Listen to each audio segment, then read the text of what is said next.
আগামী 14 জুন কক্সবাজার সফরে আসছেন প্রধানমন্ত্রী তারেক রহমান এবং তিনি 2 দিন কক্সবাজারে অবস্থান করবেন। সেই উপলক্ষে আমরা দেখতে পেয়েছি প্রশাসনের গড়ি নজরদারি বৃদ্ধি হয়েছে। কক্সবাজার জেলা পুলিশ এবং ট্রাফিক বিভাগের পক্ষ থেকে অবৈধ লাইসেন্সবিহীন এবং ড্রাইভিং লাইসেন্সবিহীন সবগুলো গাড়ি আটকের জন্য জোর তৎপরতা আমরা দেখতে পাচ্ছি। আমরা পেছনটায় দেখেছি আজকে বিকেলবেলা থেকে এখানে গাড়িগুলো আটক করা হচ্ছে, তল্লাশি করা হচ্ছে এবং যেসব গাড়ির বৈধ কাগজপত্র কিংবা ড্রাইভিং লাইসেন্স দেখাতে পারছে না সেগুলোই কিন্তু আটক করা হচ্ছে। এবং এই যে অভিযানটি আসলে কক্সবাজার জেলা পুলিশ এবং কক্সবাজার সদর মডেল থানা পুলিশ, কক্সবাজার ট্রাফিক বিভাগ যৌথভাবে এই অভিযানটি চালানো হচ্ছে। মূলত প্রধানমন্ত্রীর আগমনকে কেন্দ্র করে নিরাপত্তা নিশ্চিত করার জন্যই এই অভিযানটি চলছে।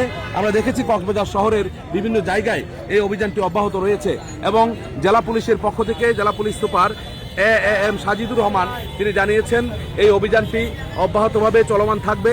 যেহেতু প্রধানমন্ত্রীর রাষ্ট্রের সর্বোচ্চ ভিআইপি ব্যক্তি যখন কক্সবাজার সফর করছেন সেই কারণে মূলত এই অভিযানটি চলছে এবং তাদের শুধু কক্সবাজার এখানে নয়, তিনি যেখানে যেখানে যাবেন, প্রধানমন্ত্রী যেসব জায়গায় যাবেন সেগুলো জায়গাতেই নিরাপত্তার চাদরে ঢেকে রাখা হচ্ছে এবং এখানে প্রশাসনের জোর তৎপরতা অব্যাহত রাখা হচ্ছে।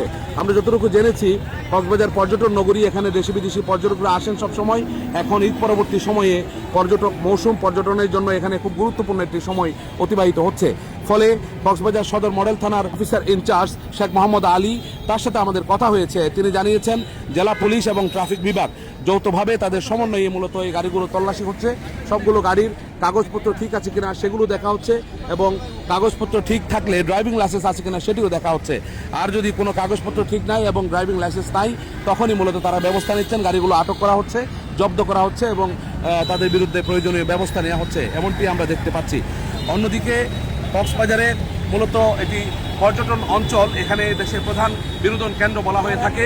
সে কারণে ঈদ পরবর্তী সময়ে যেহেতু এখানে দেশি বিদেশি লাখো পর্যটকের আগমন ঘটেছে সে কারণে নিরাপত্তাটাও জোরদার করেছে বিচ এরিয়ার মধ্যে ট্যুরিস্ট পুলিশের পক্ষ থেকে।